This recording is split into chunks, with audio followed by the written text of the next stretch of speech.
Mesdames et Messieurs les honorables députés,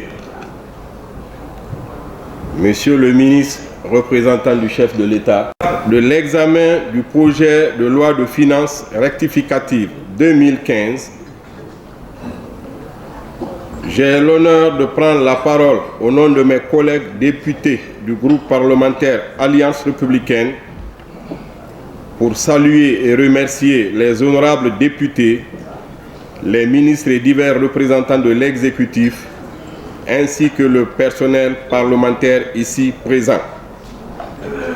Je salue également la communauté internationale pour son assistance multiforme à notre pays.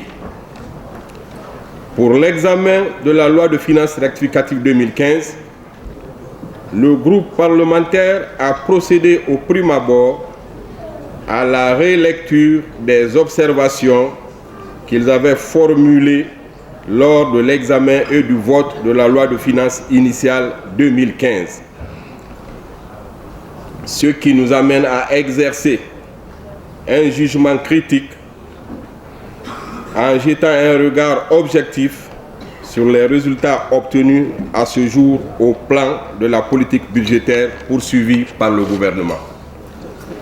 Cet exercice amène le groupe à noter l'excès d'optimisme qui a présidé à l'énonciation par le gouvernement des projections quant aux performances attendues de l'économie nationale en une période de ralentissement de l'activité économique globale.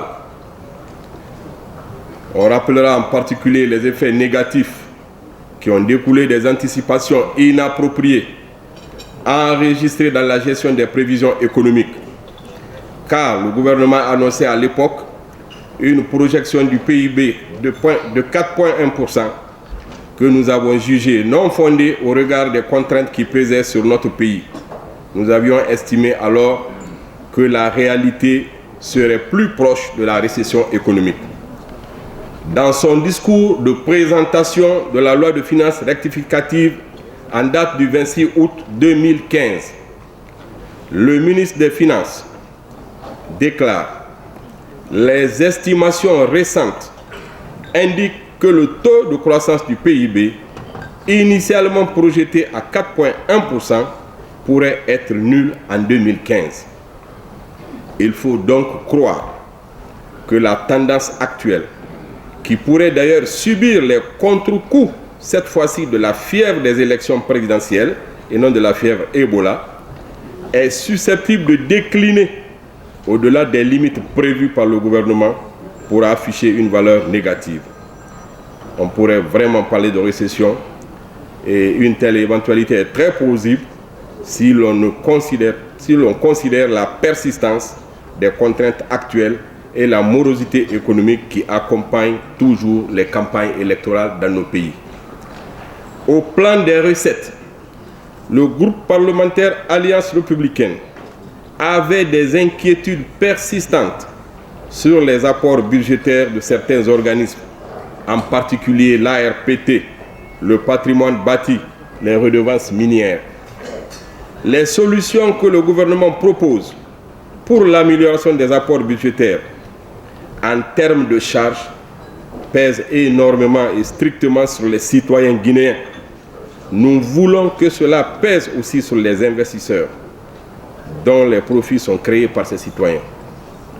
Au plan des dépenses, le groupe parlementaire Alliance républicaine constatait avec un certain manque d'équité dans la répartition des dépenses qui se traduisait par un accroissement du budget de la présidence, de la primature, du ministère de l'hydraulique, ainsi que naturellement d'un manque d'optimisation du budget alloué aux secteurs sociaux, justice, santé, action sociale.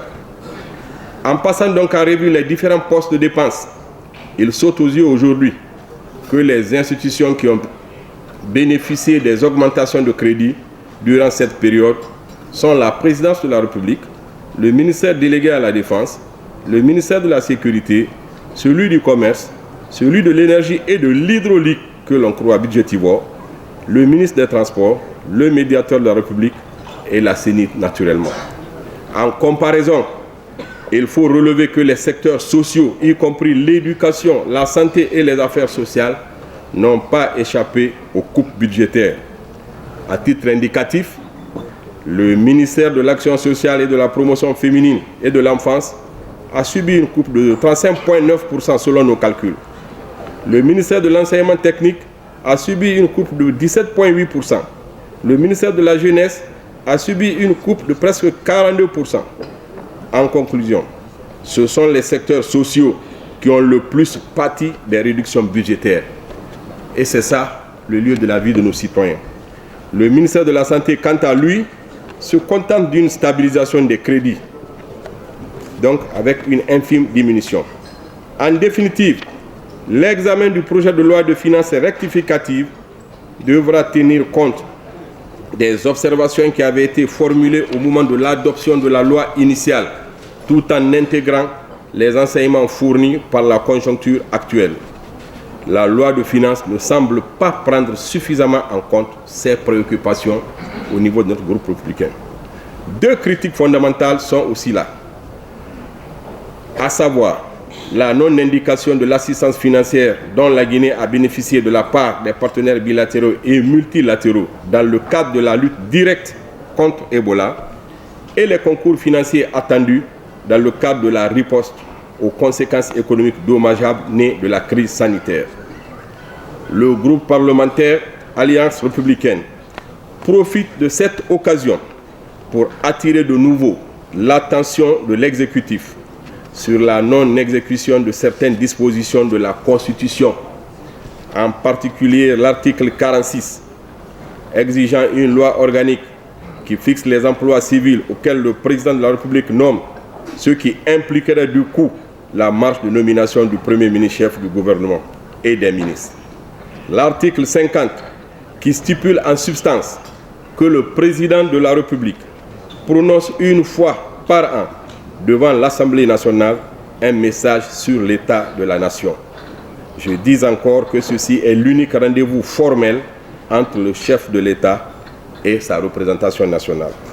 L'article 58, qui stipule naturellement, entre autres en substance, que le Premier ministre nomme à tous les emplois civils, excepté ceux réservés au président de la République.